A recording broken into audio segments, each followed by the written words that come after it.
নমস্কার বন্ধুরা, আমি সম্পাস কিচেনে আপনাদের অনেক অনেক স্বাগত। প্রতিবারের মতন আবারও নিয়ে চলে এসেছি আর একটা রেসিপি। এই রেসিপিটা আমি কিভাবে তৈরি করি সেটাই আজকে আপনাদের সঙ্গে শেয়ার করব।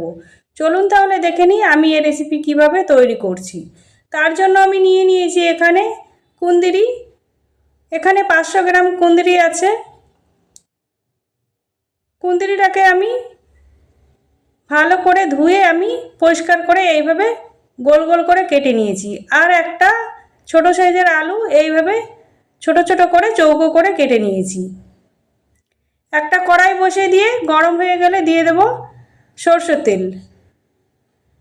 তেলটা যখন ভালোভাবে গরম হয়ে যাবে ফোড়নে দিয়ে দেব সামান্য গোটা জিরে। ফোড়নটা হয়ে গেলে এখানে আমি হাফ চামচের মতন রসুন গ্রেট করে নিয়েছি আর হাফ চামচ আদা গ্রেট করে নিয়েছি, সেটাই দিয়ে দিলাম। একটু নাড়িয়ে নিয়ে কেটে রাখা কুঁদরি দিয়ে দেবো। কুঁদরিটা দেওয়া হয়ে গেলে এবার আমি 2 মিনিট ধরে আমি কুঁদরিটাকে হতে দেব। আমি এখানে 2 মিনিট রান্না করে নিয়েছি। এবার ভালোভাবে নাড়িয়ে নিয়ে এবার দিয়ে দেবো কেটে রাখা আলু। আর এখানে আমি একটা পেঁয়াজ কেটে রেখেছি আর একটা টমেটো কেটে রেখেছি, সেটাই দিয়ে দিলাম। আর দিয়ে দেবো হাফ চামচ নুন। আর দিয়ে দেবো হাফ চামচ হলুদ গুঁড়ি।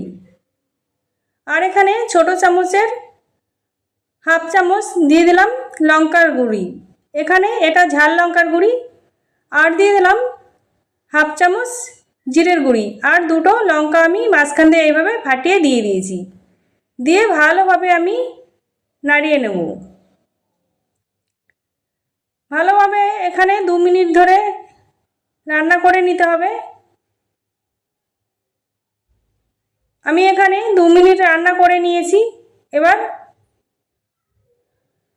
ঢাকা চাপা দিয়ে রান্না করে নেব 5 থেকে 7 মিনিটের জন্য। 7 মিনিট পর ফিরে এলাম, ঢাকাটা খুলে নেব। একটু নাড়িয়ে নেব। নাড়িয়ে নিয়ে আমি আরও 2 মিনিট হতে দেব। একটু জল জল ভাব আছে, একটু ভালোভাবে আমি শুকিয়ে নেব। 2 মিনিট বাদ আমি ফিরে আসছি। আমার কুঁদরিটাও সিদ্ধ হয়ে গিয়েছে, আলুটাও সিদ্ধ হয়ে গিয়েছে। এই রেসিপিটা খুব কম সময়ের ভিতরে তৈরি হয়ে যায়। আমার একদম রেডি।